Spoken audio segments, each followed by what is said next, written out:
하나님 감사합니다. 새해가 되어 신년 감사예배로 드릴 수 있게 하신 것을 감사드립니다. 새해 주님 앞에 나와 예배하는 성도들에게 소망과 기쁨으로 가득하게 하시고 우리에게 주신 올 한 해 동안 모든 일에 하나님께 영광을 돌리며 감사의 제단을 사는 좋은 일이 있게 하여 주옵소서. 기쁨의 교회의 새로운 말씀으로 표현해 주신 주님 감사합니다. 우리는 은혜와 진리가 충만한 교회라는 표현을 주셨습니다.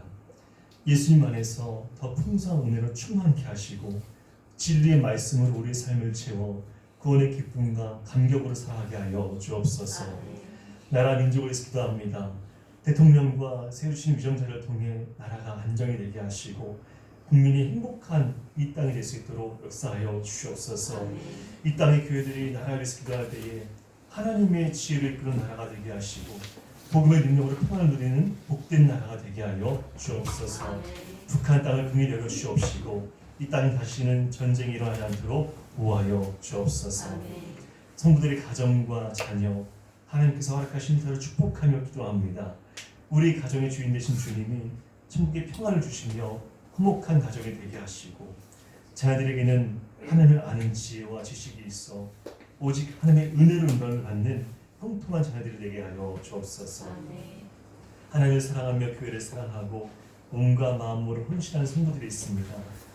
주님을 위해 헌신하는 성도들에게 하늘의 능력과 모든 권세로 살아갈 수 있는 풍성한 은혜를 주시고 주님을 존귀하게 여기는 성도들을 높여주시는 은혜 가운데 이 땅 위에서 부족함이 없는 축복을 내려 주시옵소서. 이 시간 선포되는 말씀이 성도들의 삶의 새로운 힘과 능력이 되게 하시고 소망이 넘치기를 원하며 우리를 사랑하시는 예수님의 이름으로 기도드립니다. 아멘.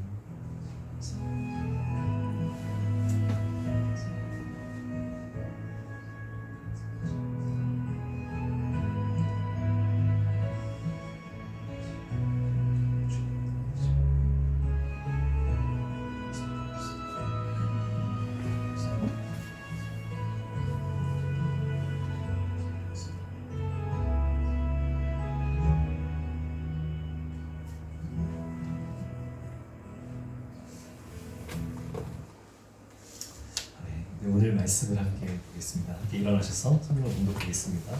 오늘 우리 주신 말씀은 요한복음 1장 14절부터 18절까지 말씀입니다. 요한복음 1장 14절부터 18절의 말씀. 신약성경 141페이지 요한복음 1장 14절부터 18절까지 말씀을 읽겠습니다.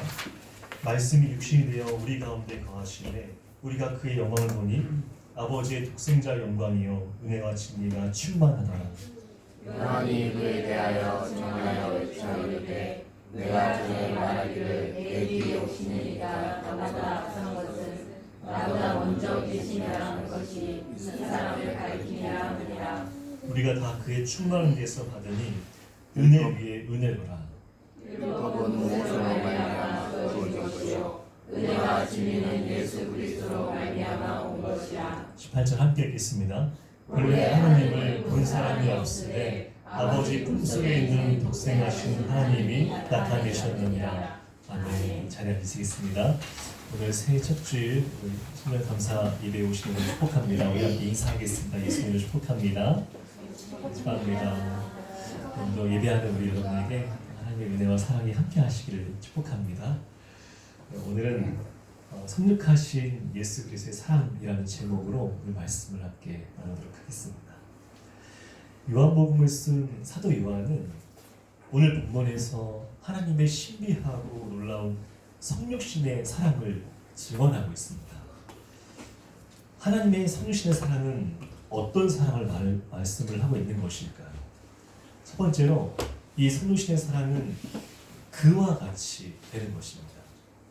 14절에 보면은 말씀이 육신이 되어 우리 가운데 거하시네 라고 말씀하는데 말씀이 육신이 되었다라고 설명을 하고 있는 것입니다.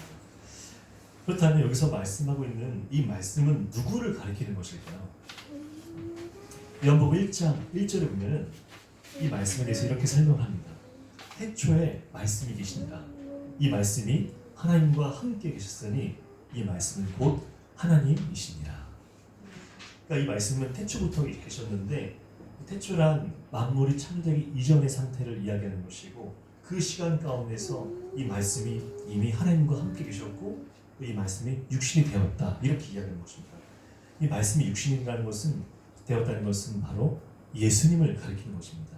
예수님은 창조 이전부터 이미 하나님과 또 예수님 그리고 성령께서 또 삼위의 하나님으로 함께 계셨고 또 예수님께서 이 땅에 말씀이신 예수님께서 이 땅에 육신의 몸을 입고 오셨다고 지금 요한복음 1장에서 설명을 하고 있는 것입니다.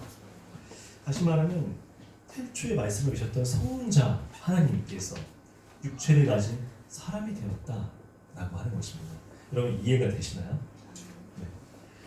그렇다면 하나님은 왜 인간의 몸을 입고 왜 이 세상에 오신 것일까요? 죄 가운데 있는 인간을 구원하기 위해서 하나님께서 우리처럼 인간의 몸을 입고 이 땅에 오신 것입니다.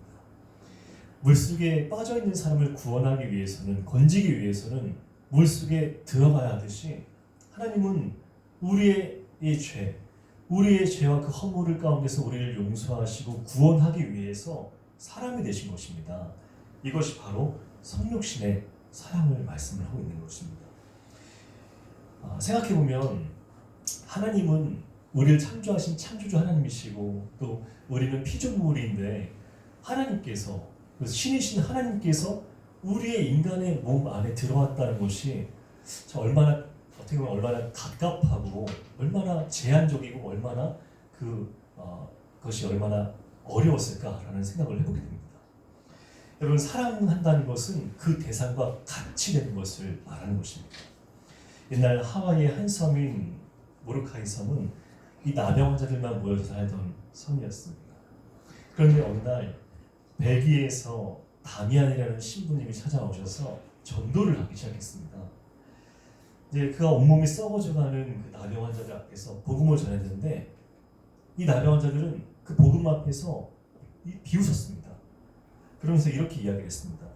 자신은 건강한 몸이기 때문에 믿음을 가지고 살지만 만약 우리처럼 죽어가게 된다면 그렇게 말하지 못할 것이다 라고 그렇게 복음을 전하는 다미안 신부님을 조롱하고 또 비난을 했습니다.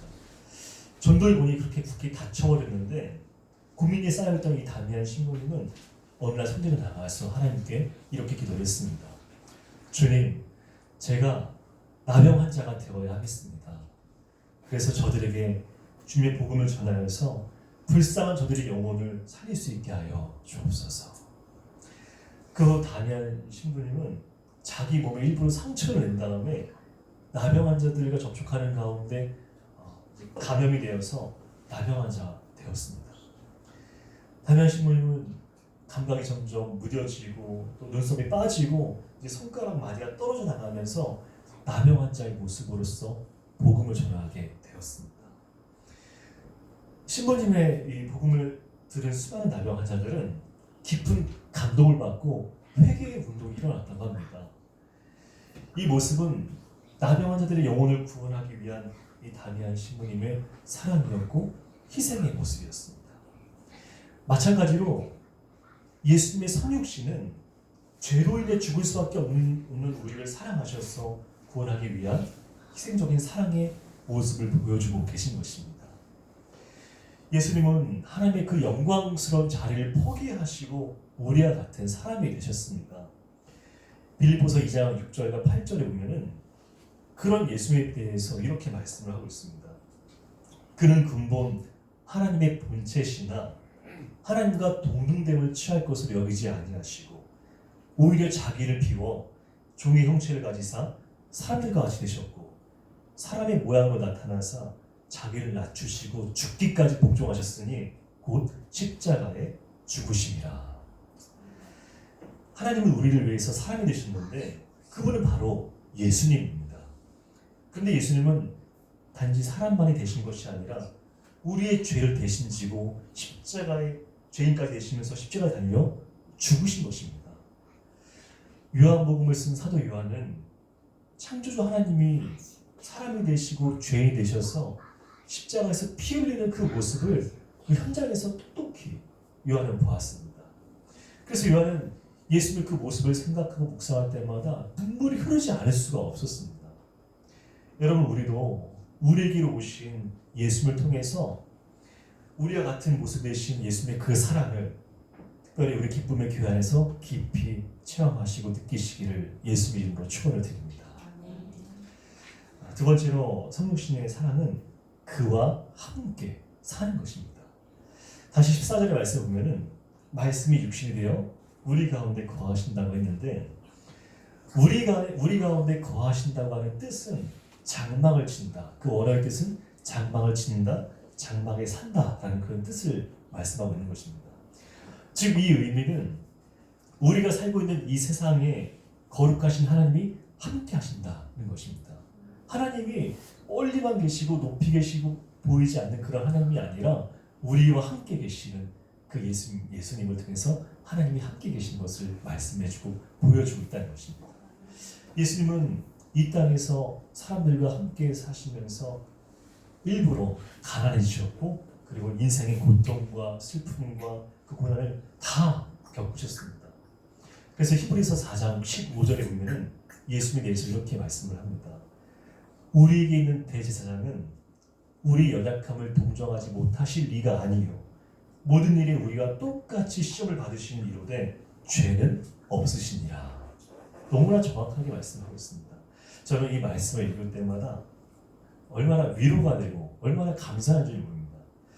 예수님이 우리와 함께 거하시기 위해서 우리가 이 세상을 살아가는 가운데 겪는 모든 고통과 슬픔과 고난을 똑같이 예수님께서 느끼셨는데 인생에서 겪는 그 고통을 예수님께서 아시기 때문에 하나님이신 예수님께서 아시기 때문에 우리의 그 연약함을 도우실 수가 있고 우리의 그 모든 연약함을 아시면서 또 우리를 이해하실 수가 있는 것입니다.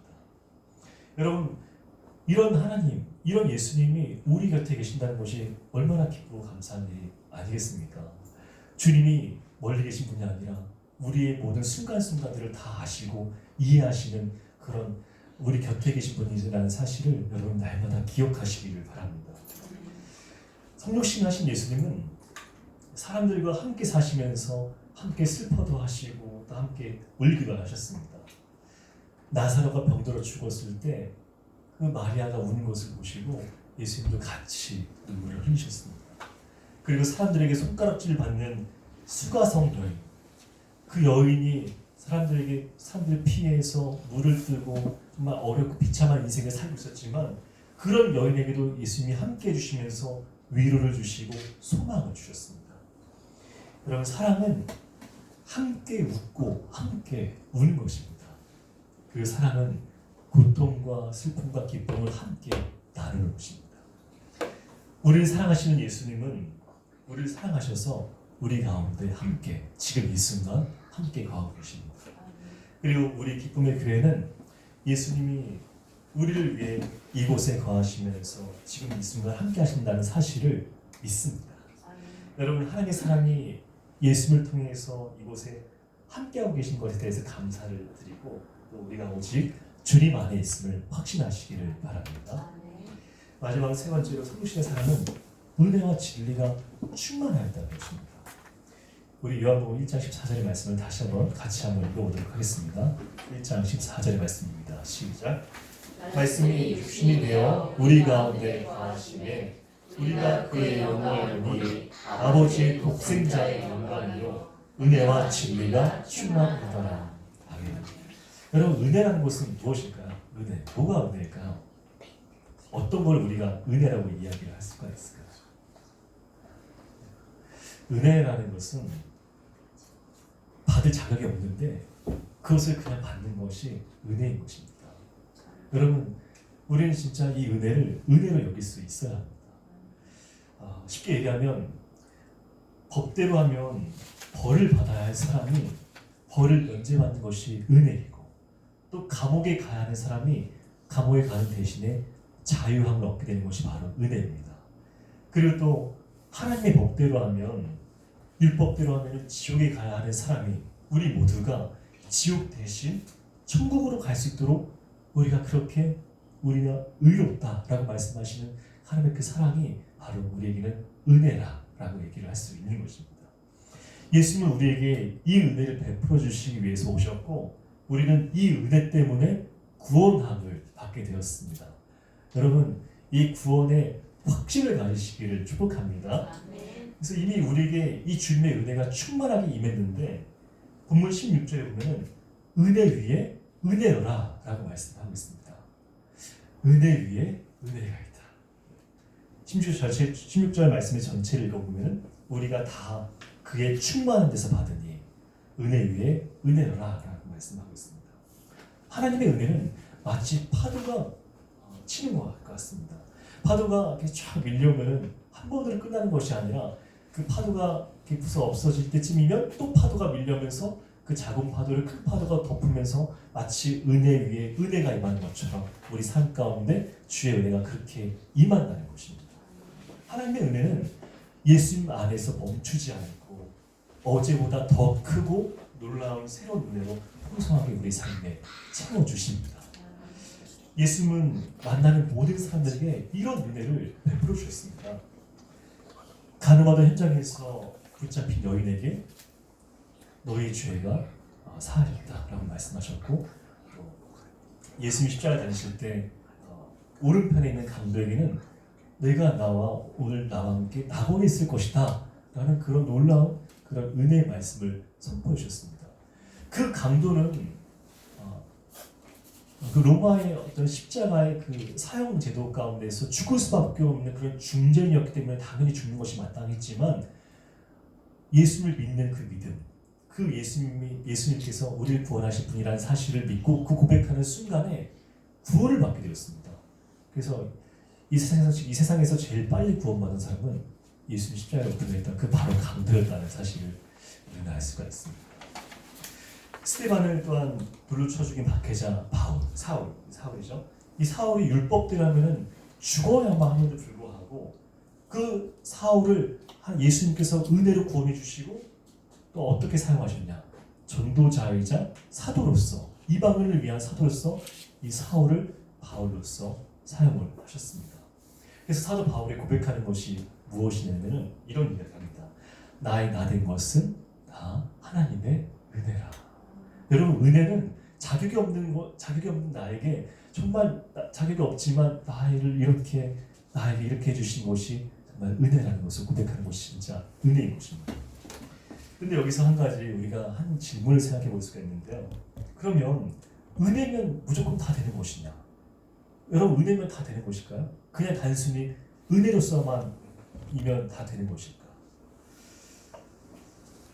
여러분 은혜로만 모든 것을 다 덮을 수는 없습니다. 왜냐하면 그 이유를 설명을 드릴 텐데요. 하나님은 사랑의 하나님이신 것과 동시에 공의의 하나님이시기 때문입니다. 그리고 하나님은 은혜의 하나님이시면서 동시에 진리, 즉 말씀에 근거한 진리 하나님이시기 때문에 그렇습니다. 여러분 진리, 즉 말씀에 떠난 은혜는 불의한 것이 되는 것입니다. 그래서 성육신의 사랑은 은혜만 충만하게 되는 것이 아니라 은혜와 진리가 함께 충만하게 되어야 하는 것입니다. 인간은 하나님의 은혜 없이는 구원을 받을 수가 없습니다.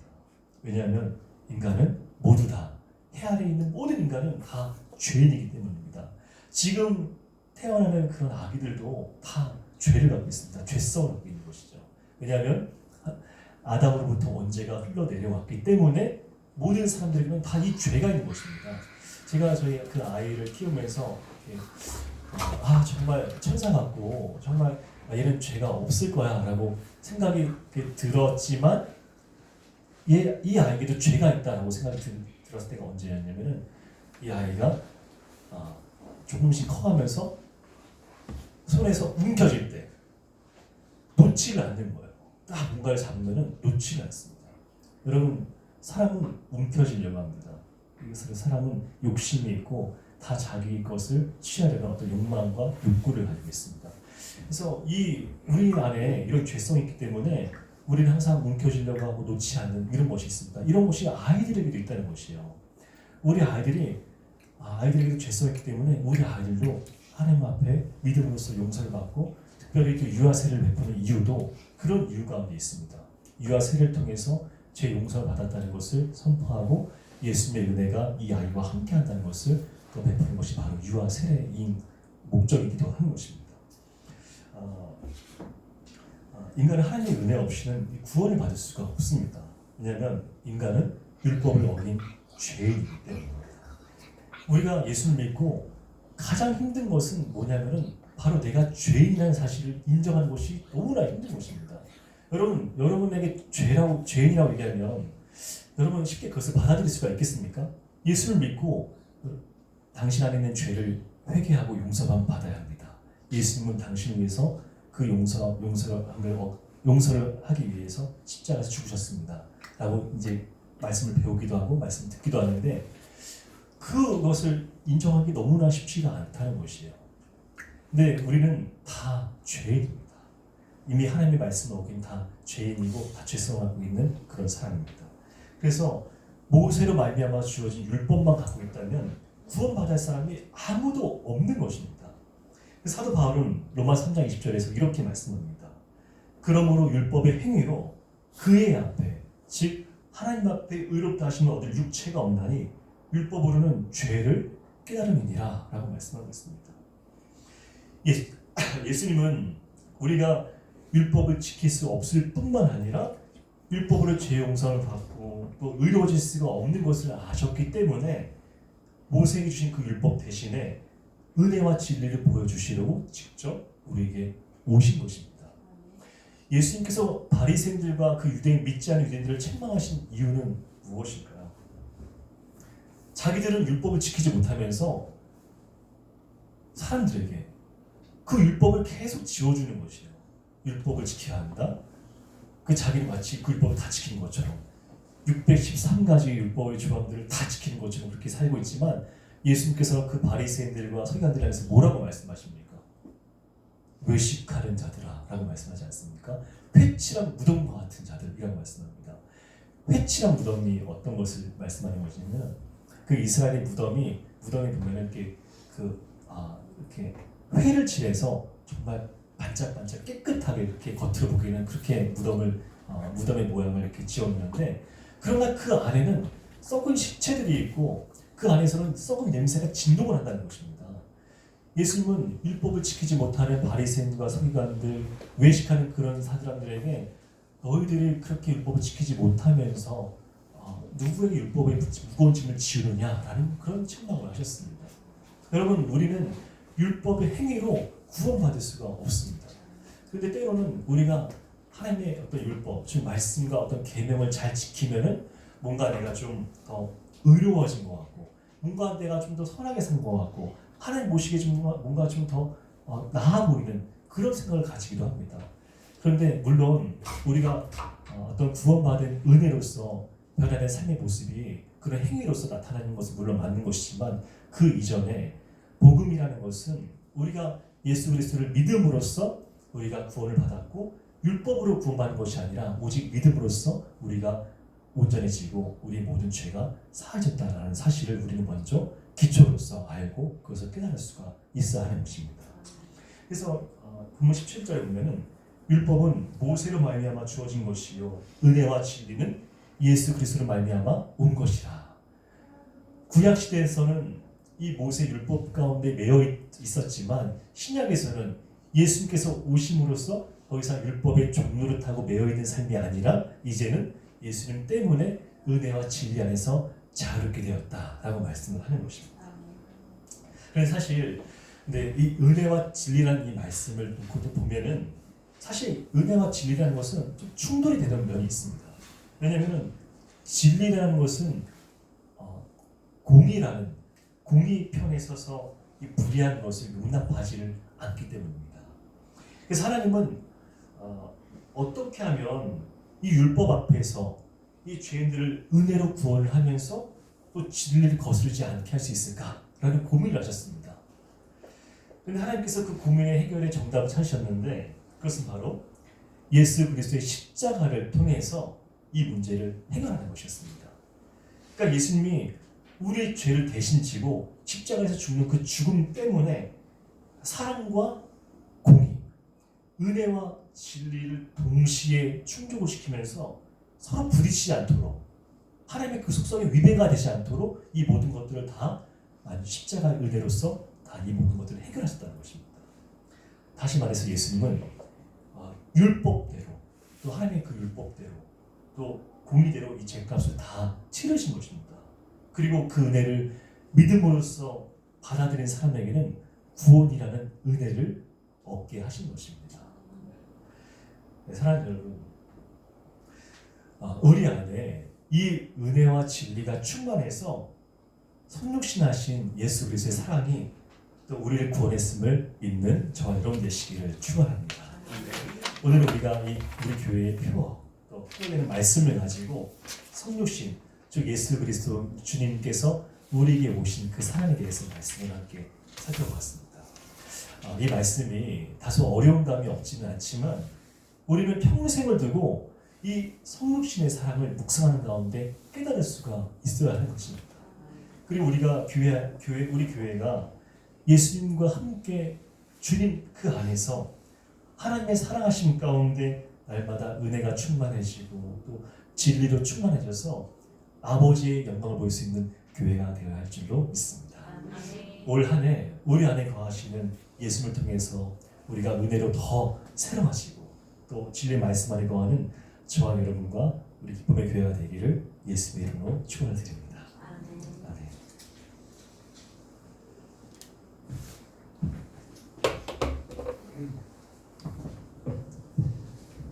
이 시간 우리를 위해서 우리 똑같은 몸으로 이 땅에 오신 성육하신 예수를 생각하면서 우리 은혜로 다 함께 찬양을 부르고 기도하는 시간을 갖겠습니다.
죄에서 날 구했네.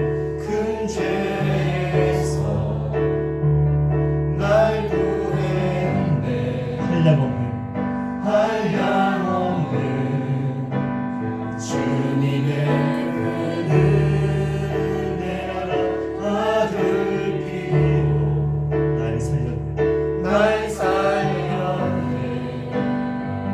증량 못할 주님의 은혜, 그 은혜 내 맘에 영원히 나를 붙들고 가네. 그 은혜 평생에 영원히 나를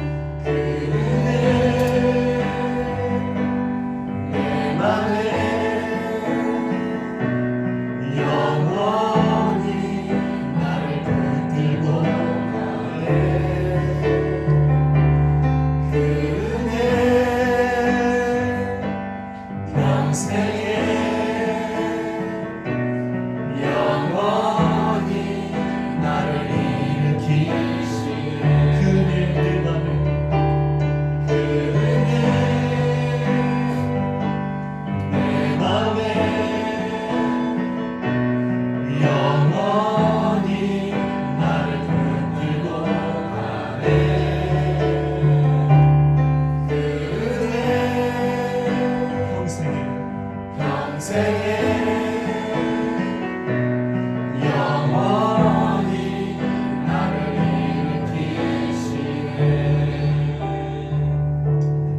우리가 오늘 말씀을 생각하면서 함께 기도하기 원합니다. 우리는 우리를 위해서 성육신하신 예수님의 사랑 가운데 살아가고 있습니다.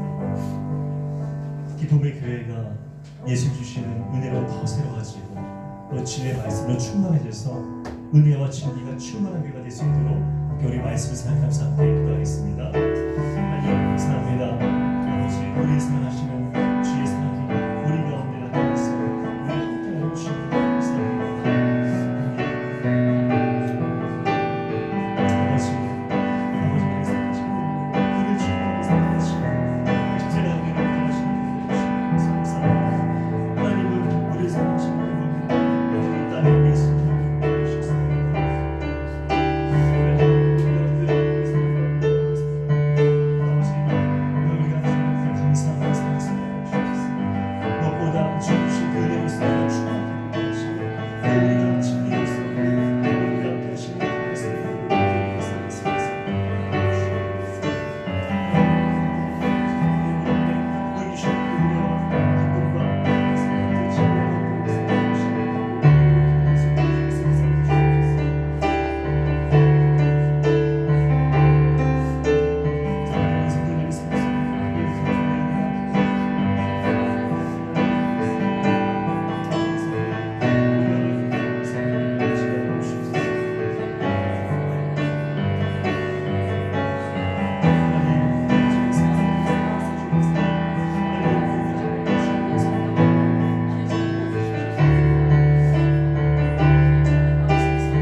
감사합니다. 우리 사랑하시기 때문에 성육신의 사랑을 보여주시고 우리가 함께 거하시는 것을 감사드립니다. 우리의 약함을 언제나 도와주시고 은혜로 구원하시는 주님, 기쁨의 교회를 예수님의 사랑 안에서 은혜와 진리로 더욱 충만하게 하여 주시옵소서. 늘 주님의 사랑 안에 거하며 은혜를 사모하고 진리의 기쁨을 더욱더 풍성하게 누리는 올 한 해가 될 수 있도록 주여 도우시고 함께하여 주옵소서. 감사하며 예수님의 이름으로 기도드립니다.